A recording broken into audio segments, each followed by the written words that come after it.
Salam puisi.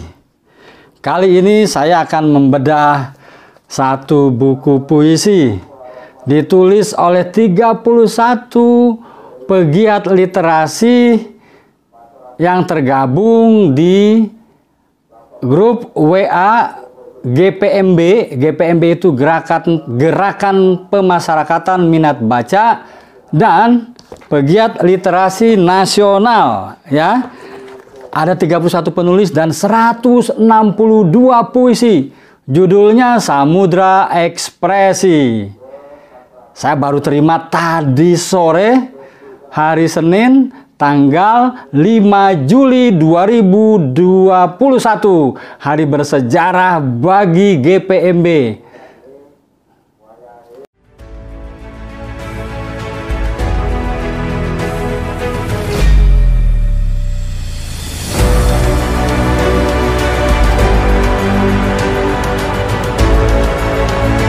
Saya Golagong, Duta Baca 2021 hingga 2025.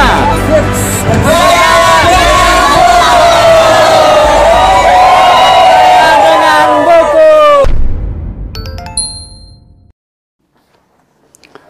Tentu saya senang sebagai Duta Baca Indonesia mendapatkan kiriman buku antologi puisi berjudul Samudra Ekspresi yang dieditori oleh Muhsin Khalida. Muhsin Khalida ini pegiat literasi di Jogja. Dia punya taman bacaan masyarakat Cakruk Pintar. Nah, dia yang mengumpulkan puisi-puisi itu. Menurut data yang saya peroleh dari Muhsin, penulisnya beragam ini. Ada akademisi, ada pegiat literasi, pustakawan, bakul jamu, kemudian sales. Di sini salesman, Mamuk Slamet Marwanto, salesman. Nah, luar biasa ya. Jadi beragam sekali. Nah, saya sebagai Duta Baca Indonesia memiliki program kerja Indonesia Menulis. Tuliskan saja apa saja yang kamu bisa. Jangan takut menulis puisi, ya, atau menulis prosa. Jangan takut. Anda harus yakin bahwa Anda memiliki perasaan, pengalaman, cita rasa, pengalaman spiritual yang tidak dimiliki oleh orang lain. Ya, ini juga ada Vince Wata, dia ASN, dosen luar biasa, pegiat perpustakaan, literasi nasional, founder Kampung Literasi Kawanua. Wah, jadi beragam ya. Dan Samudra Ekspresi ini dapat kata pengantar dari Profesor Dr.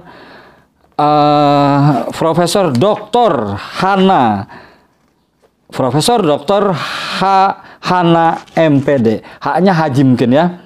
Pegiat literasi, pengurus pusat GPMB, guru besar Universitas Hulu Oleo Kendari. Wah, sebelum pandemi saya ke Kendari ya, naik perahu dari Bau-Bau.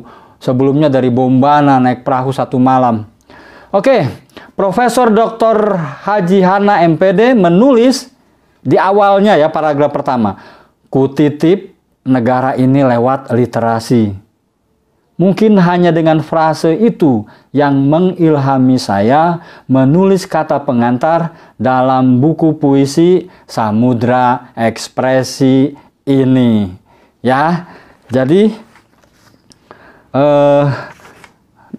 Profesor Dr. Hana merasa bahwa di dalam buku ini para pegiat literasi menitipkan negara lewat puisi.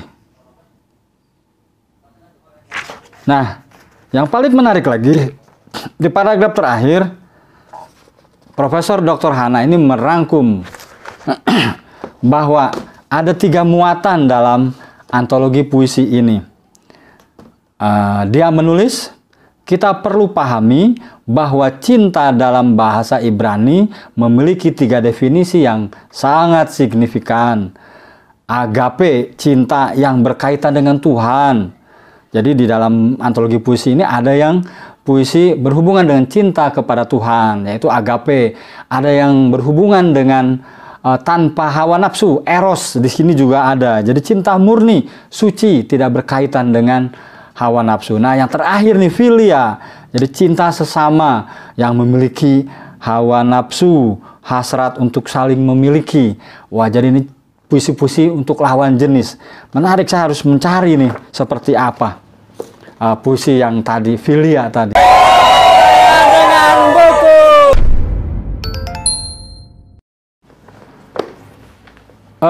Di cover belakang saya menulis endorsement.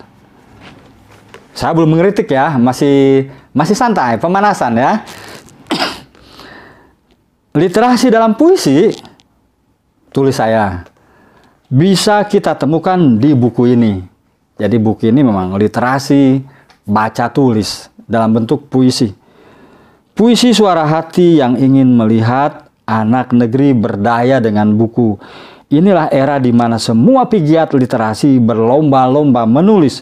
Tidak peduli dia akademisi, bakul jamu, atau rakyat kebanyakan. Semoga puisi di buku ini menyemangati kita menuju bangsa yang besar. Lalu di bawahnya Muksin Halida juga selain menulis, kata pengantar juga endorsement. Jangan tidur sebelum membaca dan jangan mati sebelum punya karya. Buku adalah sahabat terdekat dan erat. Membaca adalah aktivitas hebat dan menulis adalah ekspresi terdahsyat. Jadi di era saya sebagai Duta Baca Indonesia, saya menghimbau semua pegiat literasi, apalagi pemustaka, harus mulai menulis, berani menulis apa saja. Maman Suherman menitipkan pesan bahwa dia berharap saya bisa membawa pemustaka yang biasanya datang ke perpustakaan hanya membaca buku, mulai menulis buku. Apapun itu. Kali ini Samudra Ekspresi. Dengan buku. Oke. Saya mulai dari judul ya, dari cover. Tidak apa-apa, ini tidak jelek sama sekali. Tapi saya perlu memberi masukan. Karena ketika buku sudah dilempar ke publik, apalagi dibeli ya, maka si pembaca berhak mengatakan apa saja. Mencaci maki, mengkritik dengan argumen. Yang paling penting adalah penulisnya menulis buku yang kedua. Sementara yang mencaci maki tidak menulis apa-apa. Sementara yang mengkritik terus mengkritik. Seperti saya mengkritik, bedanya saya juga menulis. Oke, saya akan mulai dari cover ini. Nah, saya paham yang namanya Samudra Ekspresi dimaksudkan bahwa buku ini adalah dari beragam kepala. Ada sekitar 31 penulis. Menulis puisi, jumlahnya 162 puisi. Jadi editor mengibaratkan bahwa ini buku seperti sebuah samudra, lautan. Jadi 31 orang itu berekspresi. Jadi judul Samudra Ekspresi seperti itu maksudnya. Nah, saya boleh mengkritik. Jadi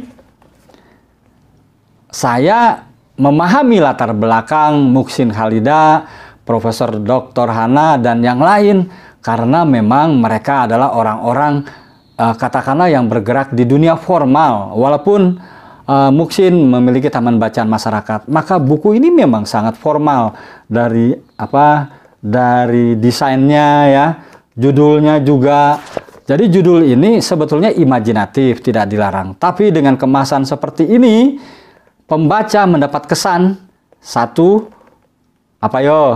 lautan ya, Samudra Ekspresi. Udah jelas ini karena lautan. Mohon maaf ya. Jadi kurang mencerminkan bahwa ini adalah antologi puisi karena ekspresi. Di bawahnya dibantu dengan antologi puisi. Tapi andai saja judulnya misalnya bisa saja mengambil satu judul puisi di sini atau memang layaknya puisi puitis ya. Walaupun ini tidak dilarang, Samudra Ekspresi, jadi semuanya sah-sah saja. Seperti saya juga memiliki sah mengkritik. Jadi saran saya nanti di buku kedua, mulai hati-hati memberikan judul. Sebaiknya judul itu bisa mengambil satu judul puisi, di dalamnya yang terbaik, atau memang membuat judul yang puitis, sehingga terasa sekali bahwa ini buku puisi. Tapi selamat ya. Anda semua, Muhsin, Halida, dan kawan-kawan sudah berani keluar dari zona nyaman selama ini, ya.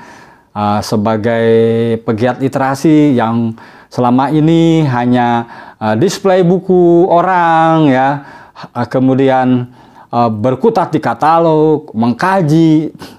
Nah, sekarang gerakan pemasyarakatan minat baca mulai melakukan satu tindakan yang revolusioner, berani menerbitkan buku, ya. Nggak apa-apa, saya akan masuk ke dalamnya, ke puisi. Dengan buku. Oke, jadi puisi itu paling sederhana adalah dibandingkan dengan prosa, ya, puisi dan prosa. Yang sudah sangat standar, puisi itu tidak verbal. Tidak dikatakan secara langsung, dia disembunyikan. Jadi pembaca mencari sendiri maknanya, bukan diberitahu. Kalau prosa memang diberitahu, walaupun ada prosa dalam bentuk novel itu disampaikan dengan cara puitis.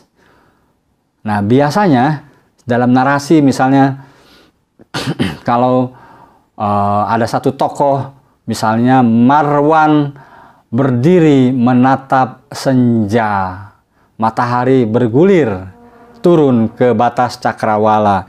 Nah, itu upaya dari penulis secara simbolik memilih diksi agar ada makna di dalamnya, makna tersembunyi, barangkali tentang usia atau perjalanan hidup yang sudah berakhir. Nah, puisi sepantasnya seperti itu, ya. Jadi hakikat puisi itu biasanya ada nomor satu, sense, tema, jadi artinya, kemudian feeling, rasa terhadap satu masalah, terus nada, terus tujuan amanat dari puisi ini.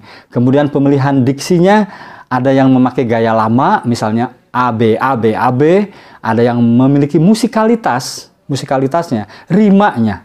Jadi antara suku kata terakhir di setiap kata itu membuat musikalitas. Tapi ada juga yang tidak pedulikan itu. Tidak perlu ada rima, tidak perlu ada ada AB itu, ya, di ujung kalimatnya, katanya, suku kata terakhir. Tapi yang paling disepakati oleh para penulis puisi adalah penyampaiannya tidak secara langsung, disembunyikan maknanya. Oke, kita lihat puisi-puisi di dalam ini, ya. Dengan buku.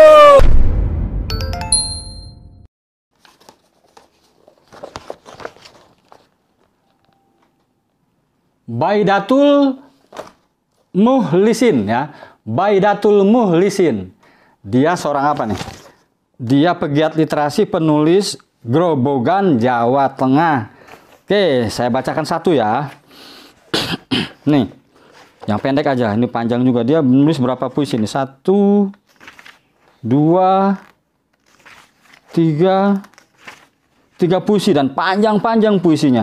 Coba saya akan bacakan saja yang paragraf pertama. Aku, ibu, dan buku. Setiap pulang mengajar, ibu membawakan sejumlah buku untukku, buku-buku cerita anak. Seusai aku melahap tandas buku-buku itu, ibu pun membawa kembali buku-buku itu, untuk kemudian membawakan buku-buku baru untukku. Begitulah ibuku, seorang perempuan desa bersahaja, pegawai negeri sipil, guru agama Islam, sebuah sekolah dasar di desa yang berjarak sekira 9 km dari desaku. Kini ibu sudah pensiun, menikmati masa tuanya di kampung halamannya. Bagiku, ibu adalah sosok yang bukan hanya surgaku ada di telapak kakinya, tapi juga ibu, sosok yang pertama kali membawaku ke dalam surga ilmu bernama buku. Nah, jadi boleh nggak menulis puisi seperti itu? Ini puisinya indah, ya. Jadi menjelaskan tentang ibu. Nah, ini harus ditingkatkan. Ini tidak apa-apa. Pengalaman pertama dia dengan ibu menjadi madrasatul ula. Nah, Kalau ingin meningkat seperti dalam persilatan, ilmu pertama. Nah, ini ilmu pertama, menulis puisi secara langsung. Jadi aku, ibu, dan buku itu bukan metafor, tapi memang aku, ibu dalam arti sesungguhnya. Nah, kalau mau ditingkatkan kualitasnya, naik jurusnya, misalnya gini, setiap pulang mengajar, ibu membawakan sejumlah buku untukku, buku-buku cerita anak. Nah, si penyair mau tidak menjadikan bait pertama ini simbolik, sehingga ibu ini bisa ibu tanah air, bisa ibu yang sifatnya tersembunyi lah, ya. Kalau ini kan memang secara gamblang mengatakan bahwa ibu seorang guru. Karena itu dijelaskan. Tadinya saya berharap paragraf pertama ini sudah bagus. Setiap pulang mengajar, ibu membawakan sejumlah buku untukku, buku-buku cerita anak. Nah, tadinya saya berpikir ibu ini bisa saja ibu Indonesia dan sebagainya. Tapi penulisnya menjelaskan bahwa ibunya memang pegawai negeri sipil. Jadi bait kedua, bait ketiga, bait keempat menghancurkan tafsir saya yang bait pertama. Sehingga memang tidak ada yang disembunyikan. Itu ya, jadi ini masih puisi dasar. Dan itu tidak apa-apa. Kalau ingin meningkat, ya silahkan. Mulai ini draft pertama, kemudian diniatkan agar diperluas cakrawalanya, apakah ibu itu menjadi ibu orang lain. Nah, itu larinya ke sense atau tema. Temanya ibu Pertiwika misalnya, atau ibu bumi, ya. Sebetulnya sudah dapat itu Madrasatul Ula, ya, perpustakaan pertama. Kalau dalam angka nilainya tidak merah, tapi 6 lah, ya. Dengan buku. Nah, satu puisi dulu ya. Tadi puisi tentang ibu, aku, dan buku, ya. Karangan Badiatul Mukhlisin. Oke, tunggu episode berikutnya. Terima kasih sudah menonton Golagong TV. Tentang literasi semua ada di sini. Ayo menulis terus, jangan ragu. Apapun itu, termasuk puisi. Salam literasi.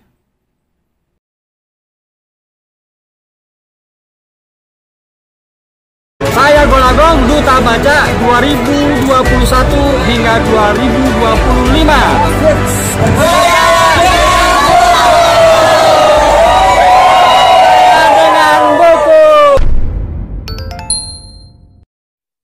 Golagong TV, tentang literasi semua ada di sini.